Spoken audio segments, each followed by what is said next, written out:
আমরা বাঙালিরা ভর্তা খেতে খুবই ভালোবাসি।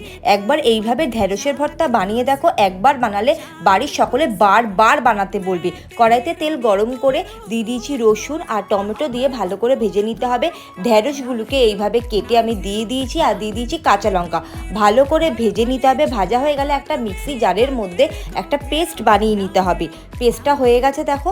তারপর আমি ওই কড়াইয়ের মধ্যে তেল দিয়ে দিয়েছি। তেলের মধ্যে আমি কালো জিরে শুকনো লঙ্কা ফোড়ন দিয়েছি। ফোড়নটা ভেজে নেওয়ার পর দিয়ে দিয়েছি ওই পেস্টটা, দিয়ে ভালো করে নাড়াচাড়া করে নিতে হবে।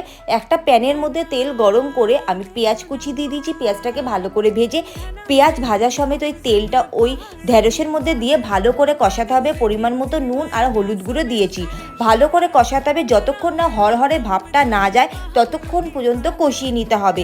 দেখো আমাদের কষানো হয়ে গেছে আর তেলও ছাড়ছে। তৈরি হয়ে গেল ঢ্যাঁড়সের ভর্তা। গরম ভাতের সাথে খেয়েও। আর রেসিপিটা কেমন হয়েছে কমেন্ট করে জানাতে ভুলো না।